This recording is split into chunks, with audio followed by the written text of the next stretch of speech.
Acción. Amigos de Artes 9, continuamos aquí en la casa de un actor que lo mismo ha interpretado a Belcebú, a Luzbel, a Satanás, a Astaroth, pero como más le gusta que le digan es el diablo. Uy. Alfonso Sayas, un placer. Gracias. Y continuamos, y precisamente estamos en este lugar tan especial, ya habíamos visto este paneo, donde tienes estos recuerdos tan maravillosos de esta época tan increíble que fue, yo le llamo la otra época de oro del cine mexicano, porque si bien fue, por algunos ha sido desdeñada y vilipendiada, es una época que dio de trabajo y de comer a miles, millones de familias en México, Claro. por la industria. ¿Cómo era esta maravillosa industria? No, y más que le haya dado de comer, porque la industria empezó a renacer, porque estaba muy caída. Fueron como 13, 14 años de esa época.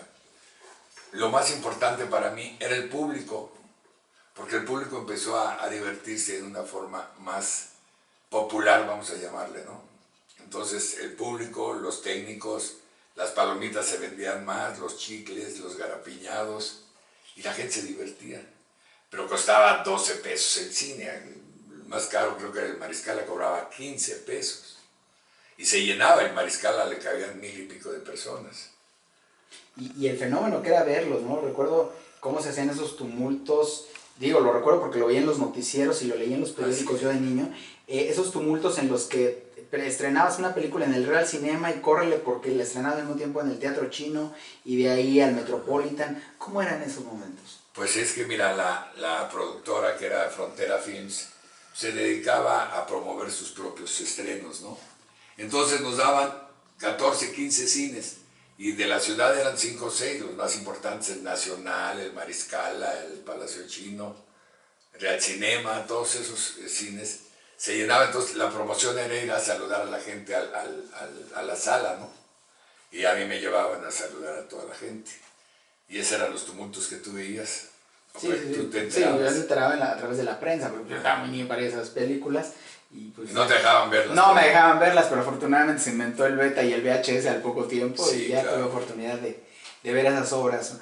En este caso, y aquí tienes justo arriba de ti, porque andas, Alfonso Sayas tiene otro mérito, o sea, 128 películas, pero es el único mexicano que ha vencido a Sylvester Stallone, por lo menos en la taquilla, porque en el ring no dudo que lo hicieras, pero en la Aunque taquilla... estaba chaparro, yo lo conocí en Cancún, yo lo conocí. Sí estaba chaparro, estaba muy fuerte el condenado, pero sí en alguna ocasión de taquillómetro que lo daba la Cámara Nacional de la Industria Cinematográfica. La Cámara contaba hasta los garapiñados que se vendían, o sea, era una estadística completa de las películas. Entonces te decían, esta película es la más taquillera porque entró tantos miles de personas a verla, se vendió tanto en las taquillas, se vendió tanto en las dulcerías. Entonces era una estadística completa para saber qué clase de éxito era una película, ¿no? ¿Cuántos años? Esto debió de haber sido en el 84, ¿no? Con el Vecindario 2, cuando le ganaste a Stallone, ¿o con cuál fue con la que...? Porque él estaba en la otra sala precisamente con Rocky 4, y aún así tú tuviste... No, Rocky 3 todavía. Rocky 3 era la 3, sí, era la 3 en la que... Sí, era eso. Bueno, es que no era una competencia, lo que pasa es que, te digo, porque la Cámara Nacional de la Industria llevaba las cuentas y exactamente la estadística, pues se daba uno cuenta que venían las películas de Sylvester Stallone y se llevaban 1.500 millones de pesos. Definitivamente era el triunfo, era el máximo taquillero en México. Y en una de esas, le gané yo, en una de esas, No. ¿Cuántos, si no vaya a venir a querer reclamarte, te diga? Sí, aunque ya está viejo, ya sí lo... Ahorita sí ya le das...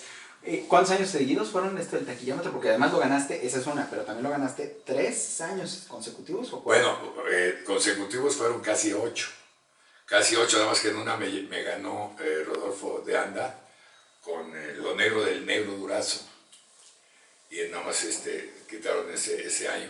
Sí, fue desde el 83, 86 más 87. Sí, como dices, fue un lapso de 8 años, pero algunos quedaron cortados porque había ganaba otra, otro, el propio Stallone, el propio Rodolfo de Anda.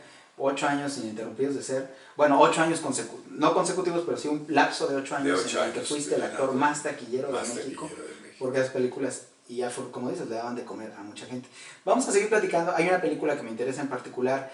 Bueno, antes de pasar al siguiente bloque, quiero que platiquemos, a mí en lo particular, para cerrar este bloque de las películas de Frontera Films. Hay una que es mi favorita y que además me gustaría que nos platicaras esas escenas, porque de repente dice, como te digo, hay gente que habla mal de las películas, dicen de ficheras, pero en su vida han visto una, y el trabajo actoral que tenías que hacer era tremendo. O sea, yo recuerdo en Dos Camioneros con Suerte, esa escena que le robaste o que le tomaste prestada a Oliver Hardy y a Lawrence en la de la cárcel, ¿no? Que estás con Jorge Rivero. Pero platícales a la gente, porque es preciosa. ¿Cómo la tomaste prestada y la hiciste tuya? Bueno, no la tomé prestada, era un ejemplo, ¿no? Por ejemplo, ¿tú cómo puedes ser chistoso si no copias o aprendes de los otros chistosos, ¿no?